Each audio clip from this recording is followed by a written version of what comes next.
Last time. Eric Hovind. Why is that name familiar?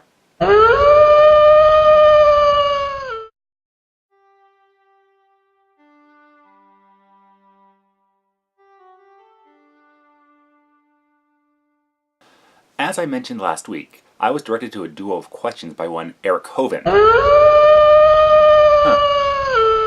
Neighbor's Pomeranian must have gotten out again. I wondered why his name was familiar. Turns out, one of my earlier videos responded to his father, Mr. Kent Hovind, or, to use his academic title, Mr. Kent Hovind. Anyway, Eric, like his father, attempts to prove atheists wrong by asking questions he thinks can't be answered. Let's take a look, see what challenges he has for us. What if you could destroy someone's worldview with just two simple questions? Two very powerful, but very careful questions. That would be interesting. But instead of asking questions to destroy a worldview, why don't you try, providing evidence to support your claims? That's what would convince me. Remember, even if you prove somebody wrong about their understanding of the world, that doesn't make your stance right by default. For instance, if evolution via natural selection was disproven, that wouldn't mean creationism would be correct. It would just mean that our current theory wasn't accurate. If you want me to believe in what you have to claim, show me why you are right, not simply why I'm wrong. Here are a couple of questions that will shut the mouth of the unbeliever.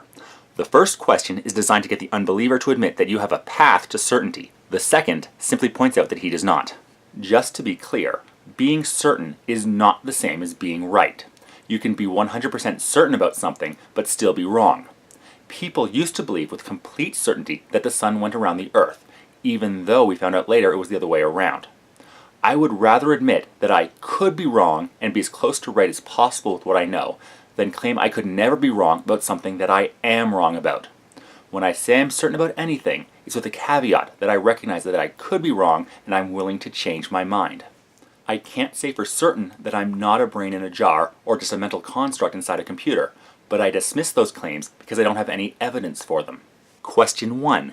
Is it possible that the God of the Bible could reveal some things to us in such a way that we can know them for certain? With this question, the unbeliever is forced to say yes. If he says no, he would be giving an absolute statement that he cannot support. How could any intellectually honest individual say that an omnipotent and omniscient being could not reveal some things to us in a way that we can know them for certain? If a God existed, I would say it probably could convince me to believe in it. As an omniscient being, and actually existing, it could furnish the evidence and arguments needed to convince me that it exists, certain enough that I would accept its existence. But, even then, I would say there was still a tiny amount of doubt to the conclusions that I've reached. To go back to evolution, I am convinced that animals do evolve through natural selection.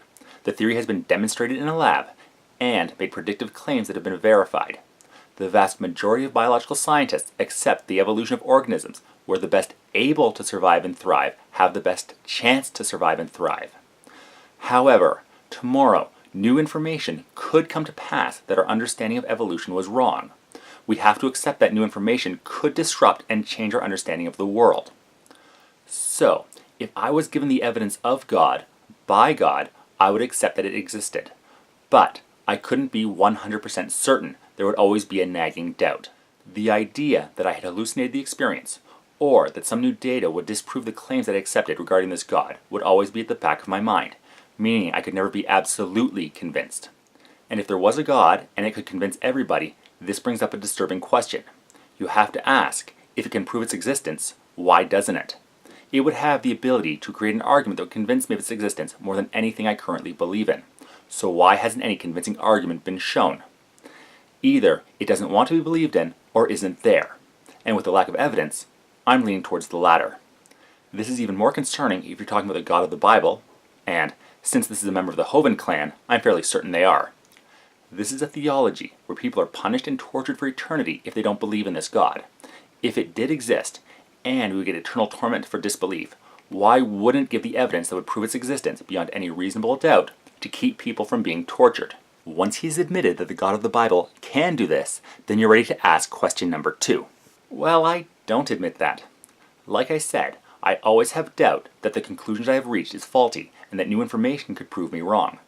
No matter how convinced I am, there will always be a part of me that will ask, did I hallucinate that? Will there be new evidence to prove what I thought I understood wrong?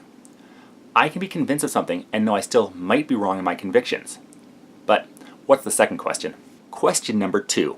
How do you know anything for certain? This question focuses on the fact that ultimately an unbeliever will have to say that he cannot know anything for certain, which of course is a certain or absolute statement. How can we say that we can't know anything for certain? Even my 7-year-old daughter saw through that one. I was discussing with her the fact that some people believe we can't know anything, to which she responded, "How do they know that?" I could not help but see the simplicity of the argument at that time. Well, if you're arguing with 7-year-olds, that might be why you have an easier time convincing them. Try having conversations with adults who understand nuance. There are statements that can be absolutely true, usually tautologies, statements that are only true by their own logic, which are pretty much useless for understanding the world, because they don't say anything outside of the statements they're making.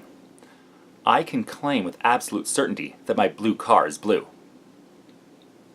Yeah, but just stay with me here. There is no conceivable universe where my blue car is not blue. That doesn't mean I even own a car, or that if I did own one, it's blue. It just means that every blue car I own is blue. Statements that make claims about the universe that are dependent on our understanding of how the universe behaves, well, we can't be 100% certain about those. I'm about to go off on a tangent here, but bear with me.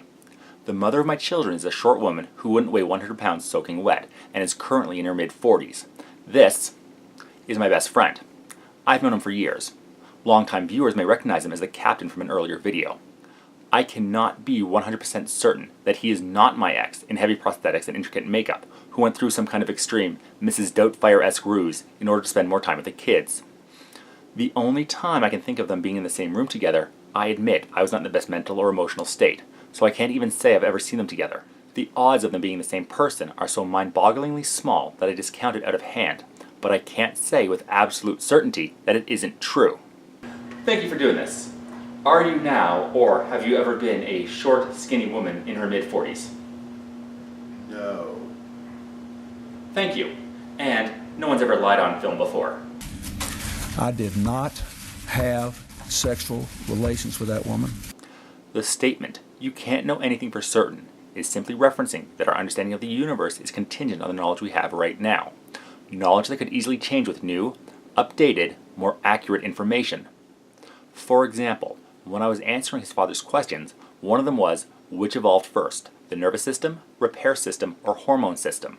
When I first read it, I was convinced that the nervous system developed first.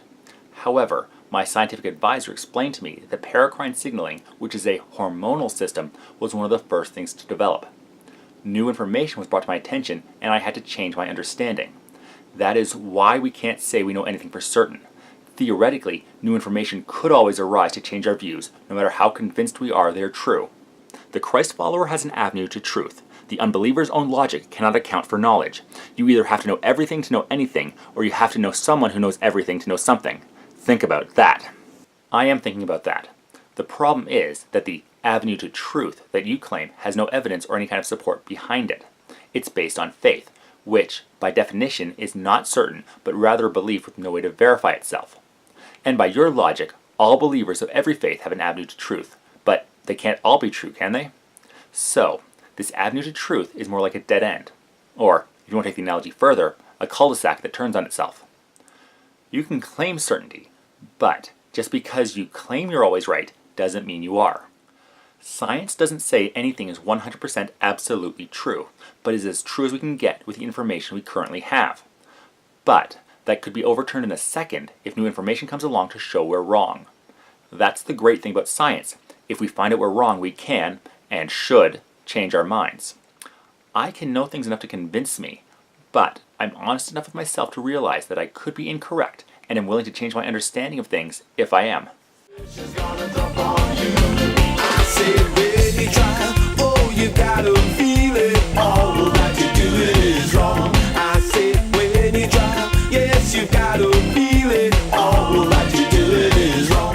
Wow, so like father like son. What do you got for next week? How do atheists raise their children? Kind of fits with this one. What are the odds of that happening? What an unbelievable coincidence! Almost as if I planned these things out ahead of time.